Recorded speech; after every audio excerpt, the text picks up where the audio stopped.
오늘 함께 보실 하나님 말씀은 잠언 10장 9절 말씀입니다. 읽겠습니다. 바른 길로 행하는 자는 걸음이 평안하려니와 굽은 길로 행하는 자는 드러나리라. 아멘. 오늘 말씀을 보시면 두 사람을 비교하고 있는 걸 볼 수 있습니다. 이 두 사람은 바른 길로 행하는 사람과 굽은 길로 행하는 사람입니다. 아무래도 여기 나오는 길이라는 표현은 인생길을 의미하겠죠. 실제 길일 리는 없고요.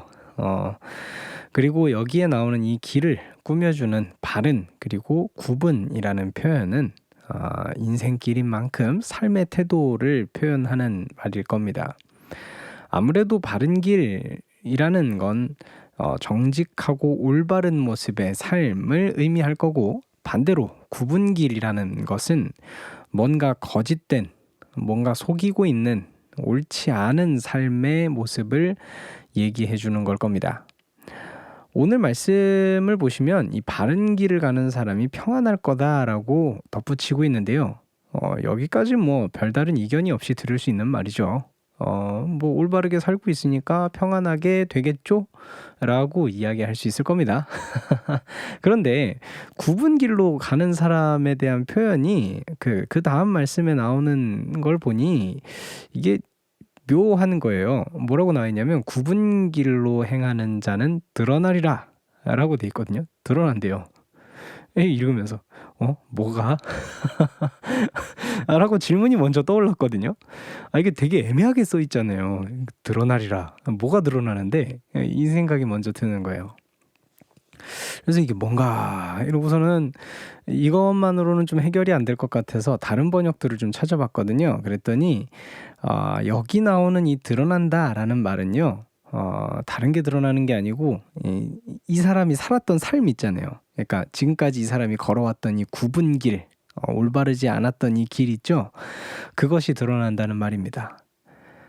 그러니까 자신의 과거가 드러난다는 얘기인 거죠. 되게 끔찍하죠.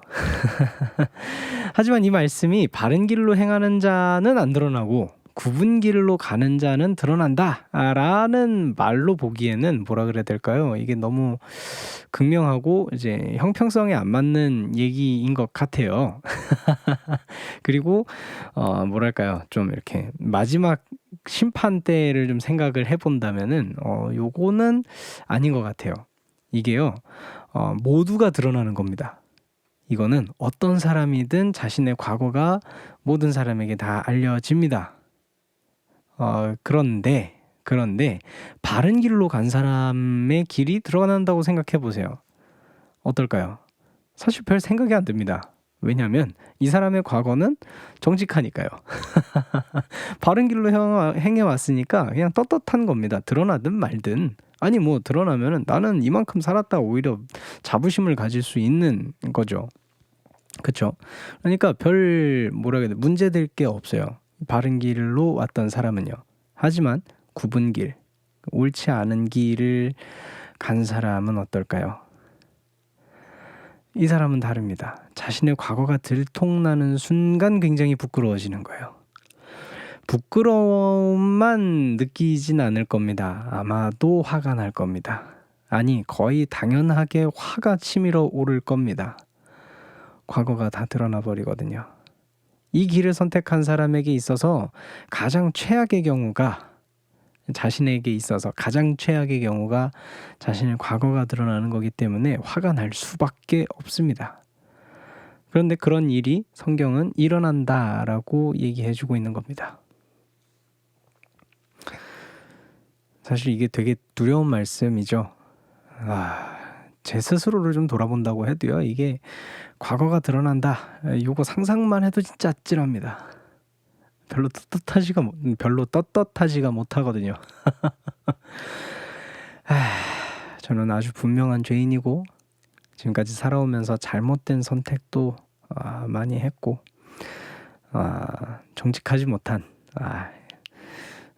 거짓말도 좀 해보고 자기 자신을 속이기도 하고 남을 속이기도 하고 걸릴 것 투성이인 사람입니다.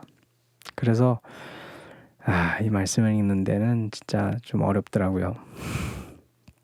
지금부터라도 정직한 이 바른 삶을 살아가기를 소망해 봅니다. 이게 사실 원한다고 막 내가 노력한다 그래서 이게 되는 건 아닌 것 같아요. 하나님 보시기에 온전한 게 사람에게 뭐가 있겠습니까? 그죠? 모자란 저로서는 거의 불가능하다고 생각이 되어집니다. 하지만 그대로 포기하는 건 당연히 아니고요. 그렇기 때문에 나를 구원하신 그 예수님의 자비와 성령님의 함께 하심이 필요함을 느낍니다. 그 주님의 은혜가 함께 하시면서 나를 인도해 주시기를, 그런 하루를 보낼 수 있기를 소망합니다.